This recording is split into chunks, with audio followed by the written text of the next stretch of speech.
रोचक कथा। जब भगवान राम ने भक्त के लिए बनाई रसोई। बहुत साल पहले की बात है।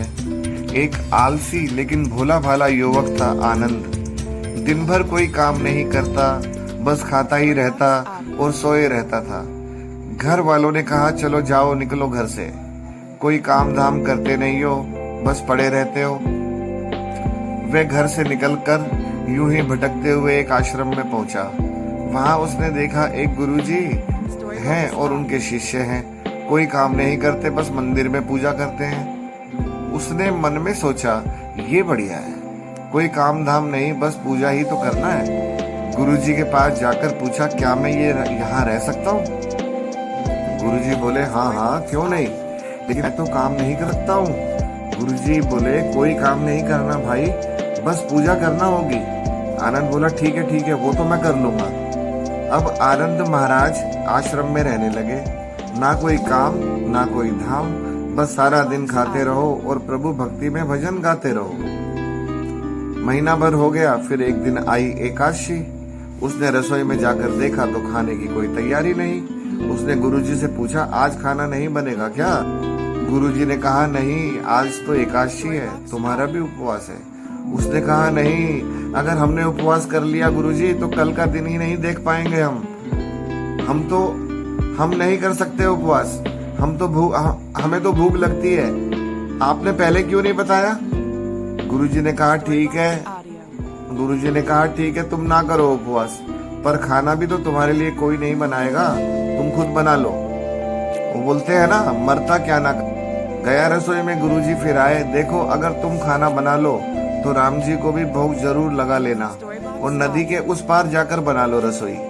ठीक है। लकड़ी, आटा, तेल, घी, सब्जी लेकर आनंद महाराज चले गए। जैसा तैसा खाना भी बनाया। खाने लगा तो याद आया, गुरुजी ने कहा था कि राम जी को भी भोग लगाना है। लगा भजन गाने, आओ मेरे राम जी भोग लगाओ जी, प्रभु राम आइए, श्री राम आइए, मेरे भोजन का भोग लगाइए। फिर बोला, आओ मेरे राम जी भोग लगाओ जी, प्रभु राम आइए, श्री राम आइए, मेरे भोजन का भोग लगाइए। कोई नहीं आया तो बेचैन हो गया, यहाँ तो भूख लग रही है और राम जी आ ही नहीं रहे। भोला मानस जानता नहीं था, वो भोला था कि प्रभु साक्षात तो आएंगे नहीं, पर गुरुजी की बात मानना जरूरी है। फिर भी उसने कहा, देखो प्रभु राम जी, मैं समझ गया आप क्यों नहीं आ रहे हो। मैंने रूखा सूखा बनाया है और आपको तरमाल खाने की आदत है, इसलिए नहीं आ रहे हैं। तो सुनो प्रभु जी, खाना हो तो यह भोग ही खा लो। श्री राम अपने भक्त की सरलता पर बड़े मुस्कुराए और माता सीता के साथ प्रकट हो गए। भक्त असमंजस में, गुरुजी ने तो कहा था कि राम जी आएंगे, पर यहाँ तो माता सीता भी आई है और मैंने तो भोजन बस 2 लोगों का बनाया है। चलो कोई बात नहीं, आज इन्हें ही खिला देते हैं। बोला, प्रभु मैं तो भूखा ही रह गया, लेकिन मुझे आप दोनों को देखकर बड़ा अच्छा लग रहा है। लेकिन अगली एकादशी पर ऐसा ना करना, पहले बता देना कि कितने जन आ रहे हो और थोड़ा जल्दी आ जाना। राम जी उस बात पर बड़े मुदित हुए, प्रसाद ग्रहण कर चले गए। अगली एकादशी तक ये भोला मानस सब भूल गया। उसे लगा प्रभु ऐसे ही आते होंगे और प्रसाद ग्रहण करते होंगे। फिर एकादशी आई, गुरुजी ने कहा, मैं चला अपना खाना बनाने, पर गुरुजी थोड़ा ज्यादा अनाज लगेगा, वहाँ 2 लोग आते हैं। गुरुजी मुस्कुराए, भूख के मारे बावला है, ठीक है, ले जा और अनाज ले जा। अब की बार उसने 3 लोगों का खाना बनाया। फिर गुहार लगाई, प्रभु राम आइए, सीता राम आइए, मेरे भोजन का भोग लगाइए। प्रभु की महिमा भी निराली है। भक्त के साथ कौतुक करने में उन्हें भी बड़ा मजा आता है। अपने भाई लक्ष्मण, भरत, शत्रुघ्न और हनुमान जी को भी लेकर आ गए। भक्त को चक्कर आ गए, ये क्या हुआ, एक का भोजन बनाया तो 2 आए, आज 2 का खाना बनाया तो पूरा खानदान आ गया। लगता है आज भी भूखा ही रहना पड़ेगा। सबको भोजन लगाया और बैठे बैठे देखता रहा, अनजाने ही उसकी भी एकादशी हो गई। फिर अगली एकादशी आने से पहले गुरुजी से कहा, गुरुजी ये आपके प्रभु श्री राम जी अकेले क्यों नहीं आते?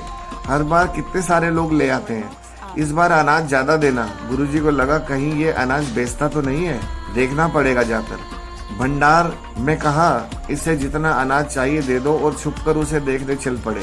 इस बार आनंद ने सोचा, खाना पहले नहीं बनाऊंगा, पता नहीं कितने लोग आ जाएं, पहले बुला लेता हूँ फिर बनाता हूँ। टेर लगाई, प्रभु राम आइए, श्री राम आइए, मेरे भोजन का भोग लगाइए। सारा राम दरबार मौजूद। इस बार तो हनुमान जी भी साथ आए, लेकिन ये क्या, प्रसाद तो तैयार ही नहीं। लेकिन ये क्या, प्रसाद तो तैयार ही नहीं है। भक्त ठहरा भोला भाला, बोला प्रभु इस बार मैंने खाना नहीं बनाया। प्रभु ने पूछा क्यों? मुझे मिलेगा तो है नहीं, फिर क्या फायदा बनाने का, आप ही बना लो और खुद ही खा लो। राम जी मुस्कुराए, सीता माता भी गदगद हो गई उसके मासूम जवाब से। लक्ष्मण जी बोले क्या करें प्रभु? प्रभु बोले भक्त की इच्छा है, पूरी तो करनी पड़ेगी, चलो लग जाओ काम से। लक्ष्मण जी ने लकड़ी उठाई, माता सीता आटा सानने लगी। भक्त एक तरफ बैठकर देखता रहा। माता सीता रसोई बना रही थी तो कई ऋषि मुनि यक्ष गंधर्व प्रसाद लेने आने लगे। इधर गुरुजी ने देखा खाना तो बना नहीं, भक्त एक कोने में बैठा है। पूछा बेटा क्या बात है, खाना क्यों नहीं बनाया? बोला अच्छा किया गुरुजी आप आ गए, देखिए कितने लोग आते हैं प्रभु के साथ। गुरुजी बोले मुझे तो कुछ नहीं दिख रहा तुम्हारे और तो अनाज के सिवा। भक्त ने माथा पकड़ लिया, एक तो इतनी मेहनत करवाते हैं प्रभु, भूखा भी रखते हैं, ऊपर से गुरुजी को भी दिख नहीं रहे, ये क्या बड़ी मुसीबत है। प्रभु से कहा आप गुरुजी को क्यों नहीं दिख रहे हैं? प्रभु बोले मैं उन्हें नहीं दिख सकता। बोला क्यों?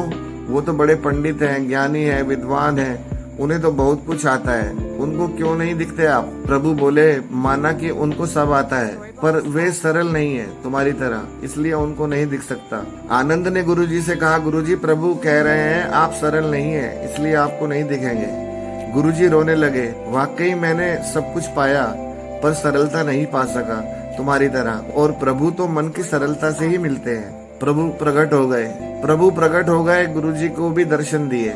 इस तरह एक भक्त के कहने पर प्रभु ने रसोई भी बनाई। ये भक्ति कथा लोक श्रुति पर आधारित है। जय श्री राम।